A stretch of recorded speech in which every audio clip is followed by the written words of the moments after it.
with Charles from Noble Gold. My God, Charles, I wish we could have you on more. It seems like things are going nuts. The Federal Reserve banks are buying the Federal Reserve debt. So France buys German's debt, German buys Britain's debt, Britain buys American debt. But it's all done by the Federal Reserve banks. And the cryptocurrencies are going through the roof. Of course, one good virus and they're dead, or one government dislikes them, they're dead. And it seems like we're seeing food price increases and gold being suppressed. I mean, why would Bitcoin increase, 2.5 times? No, now 4 times. And Ethereum 15 times, and Ripple, they've gone from 200 million to 13 billion. So they're skyrocketing. But it's all bizarre. This whole money thing is bizarre. What is going on in this bizarre world right now? It's amazing, and really, you're seeing a lot. A lot of what we're looking at, it really comes down to control. If Okay. we really put it to where these events make sense, you'll see it's all about controlling people, controlling countries, and the way you do that is through money. Central banks buying other central banks' debt just doesn't make sense unless you realize it's about control. You have central banks that they work together. It's one corporation Right. protecting another department of itself. But what happens when it all starts to unravel? Because you can't buy 200 times the world's GDP in debt, one bank covering another bank, without eventually something going poof. That is so true. And that's important to realize, too, because eventually proof happens. This is going to happen. Currency will have to be recreated, revalued, because there is so much debt in the current currency markets that the only way to fix it is to revalue it. Well, this is When 10,000. you look at it from a corporation point of view, Uh-huh. you want to control when it happens. That's why you'll see them buy each other's debt, because they're not ready for it just yet. Unbelievable. Unbelievable events going on. Here's 20,000 marks. 1923. People were earning 50 marks a month. Here's 20,000 marks. Today it's worthless. Here's a silver mark from 1914. It's still worth what it was in 1914. Unbelievable. Where are we headed with all this, Charles? So true. Where? I mean, we are heading back to a point where you have to get back to the basics. What are the basics? What? Go ahead. Basics are what they've always been. Precious metals, gold and silver. That's always been real currency. That's an item that people understand the value of. Uh-huh. That's an item that stands the test of time. It buys now what it did then because it has that value. Fiat currency, it's a grand experiment. Mm-hmm. The fiat currency we have now is just an experiment that was just, and it's not that old. We're not even 100 years old yet. But it was meant as a means of seizing control on a grand scale. So That's why we have a central bank system. That's why we have a system that if a country doesn't have a central bank run by the Rothschilds, we ostracize them. correct. We try to get rid of them. We try to get rid of their leaders, take the country down. Exactly right. And impose that central bank there so that this one corporation stays in control.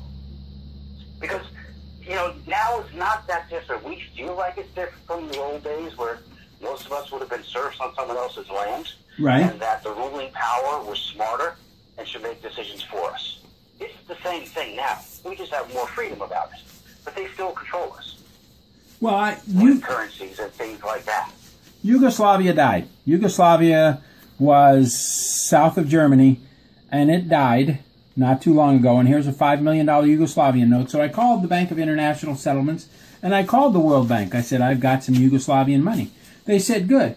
$5 million of Yugoslavian is worth times 0.75, which is about $4 million US dollars. I said, good. Where can I cash it in? And the Bank of International Settlements told me call the Federal Reserve System. Good luck calling them. So I called every bank I knew that dealt with foreign currencies in the United States.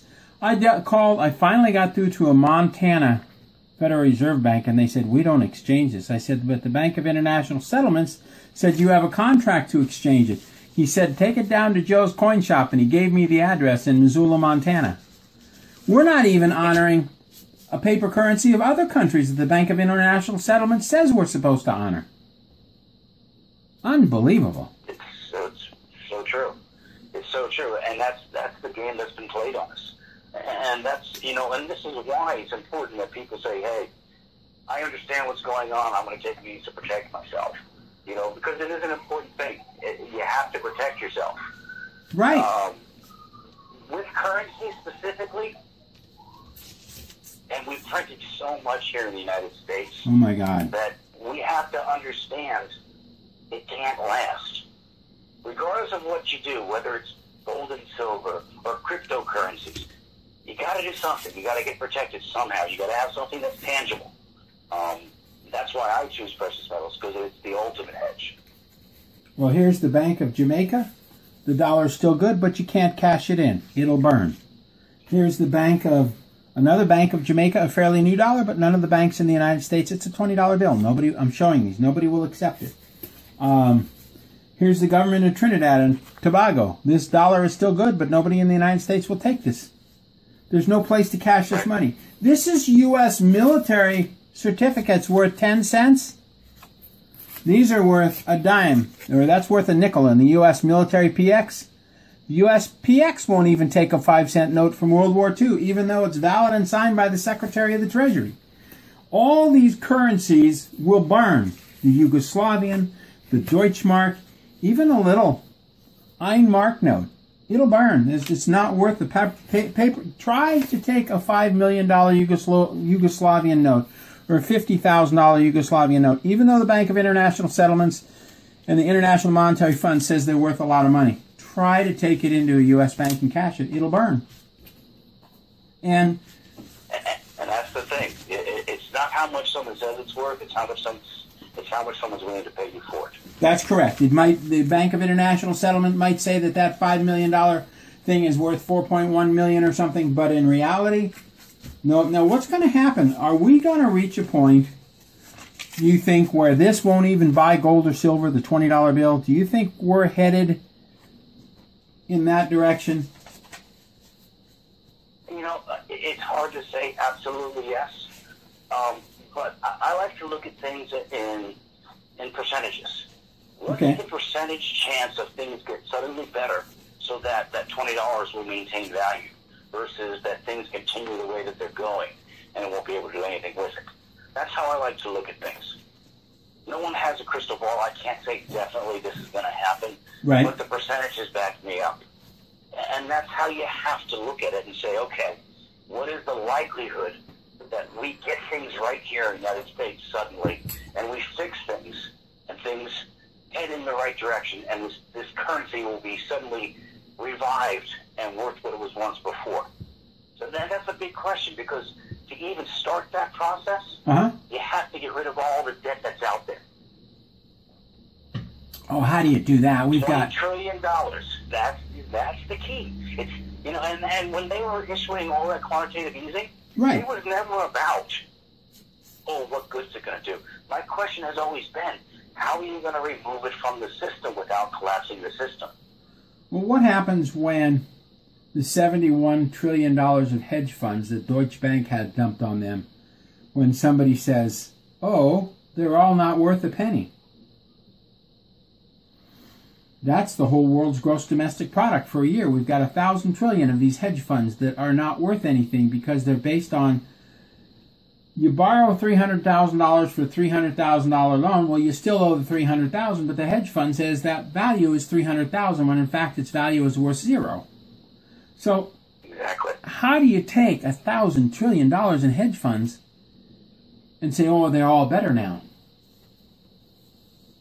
That's the question. And it really is, the whole premise here is as long as people believe it's worth that, then it's worth that. But when people wake up and find out it's not, that's when the problem comes. And that's when we see another scenario where they say, well, you know what? Bank of World Settlements, IMF, this bank is too big to fail. We can't let it fall because it will destroy everything. But there's no more. In 2007, Exactly. 2008, we had a little bitty number of people who were telling the truth. I was on TV. I stood alone talking about this. There wasn't anybody. Now, oh my God, everybody's telling the truth about this, except the people who are paid by the Department of Defense and the CIA. But everybody's telling the truth. You can't hide this anymore. There's no place to run anymore. You can't hide under a rock. And you're right. I think that's not even the issue anymore. See, it's progressing. Before, they didn't want to be caught doing it, okay? They didn't want the knowledge to know that they've done this. Now they're beyond that. Everyone knows they've done it. But until they be penalized for it, what's the difference? So we need somebody. I mean, here we're looking at the story. 23 countries reject the U.S. dollar. Bitcoin skyrockets to 4,000. Bitcoin crashing. This is not good for currencies to rise 100% and then go down, 13% an hour later. This is not stable currency. This Exactly. And here foreign central banks are quietly scooping up U.S. treasuries. Well, that means we're scooping up German treasuries. The Federal Reserve Bank of America is buying Italian debt and Greek debt. It's just gone insane. And still, I have this. It's absolutely insane. And here's the crazy thing. Let's just say that you're okay with the United States buying other people's debt. Okay. Let's say that makes perfect sense to you. Why are we buying other countries' debt when we should be fixing the scenario that's happening in Puerto Rico? They're bankrupt. Well, and they bankrupted. We're not buying their debt. They declared bankruptcy on $108 billion of U.S. Treasury notes. I got a note from a financial guy. He says those Puerto Rican issued U.S. Treasury notes are going for 60 cents on the dollar. Correct. So, and I'm looking at a website where they're selling 1974 issued Puerto Rican $1,000 bonds at 4% interest. They're selling them for $49.95 in any color you wish. These are actual bonds issued by Puerto Rico to private investors for $1,000 43 years ago, and they're selling for under $50. It's amazing.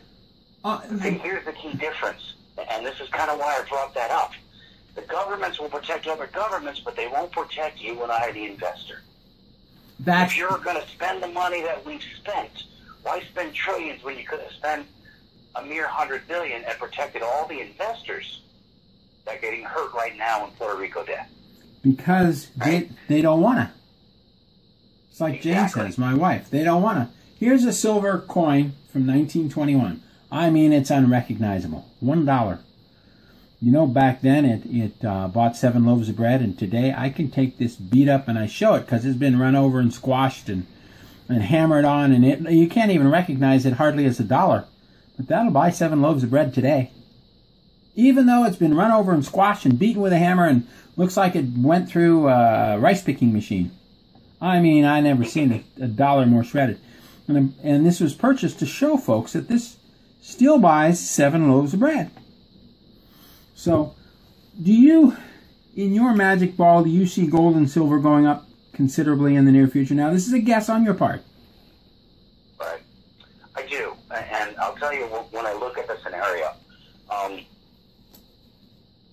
not surprised to see us closer to the $2,000 level for gold within the course of the next year, probably quicker. Yeah. And silver being much closer to the $50, $60 mark.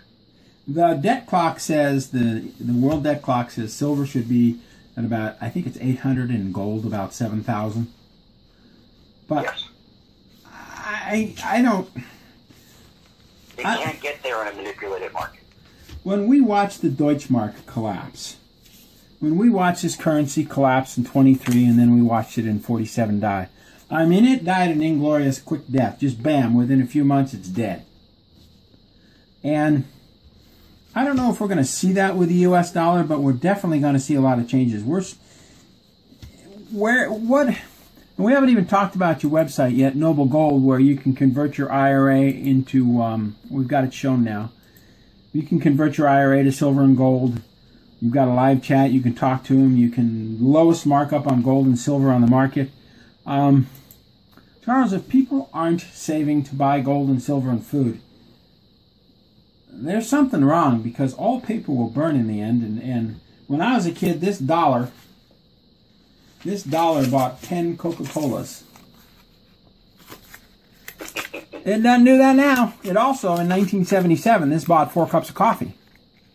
I could walk into we didn't have Starbucks, any coffee shop, and coffee was 25 cents, and a single scoop ice cream at Thrifty Drugs was 15 cents. So that dollar, that's what it did when I went to college. Good luck getting a cup of coffee for 25 cents today. Good luck getting a cup of coffee for $1 today. Yeah. This 10 cents has turned into, what I used to get for 25 cents has turned into this, a $5 bill. And that's just from 77 to today. Unbelievable changes. So where do you, when someone says, okay, I've had enough, I need to save other than in paper currency, because they wake up, they realize all these bubbles are ready to burst. What do? Do they just call your number and just start talking to the people on the other end of the line? That's one way to do it. You know, we have a team here that will certainly help. They can answer your questions and give you the advice you need to get you started. If you don't want to talk to somebody, visit us on our website. Order one of our investor kits. Get some information ahead of time. You've got a live chat, which is really cool, actually. You've got a live chat. You can go right there and ask simple questions. So there's many ways to get a hold of us. We want to make it as easy for people as possible. We want them to be comfortable when they come to us so that we can see how we can help. You know, you have stories dealing with money. And if someone's at least 50 years old and they're not reading about stories dealing with money, they're not preparing for retirement.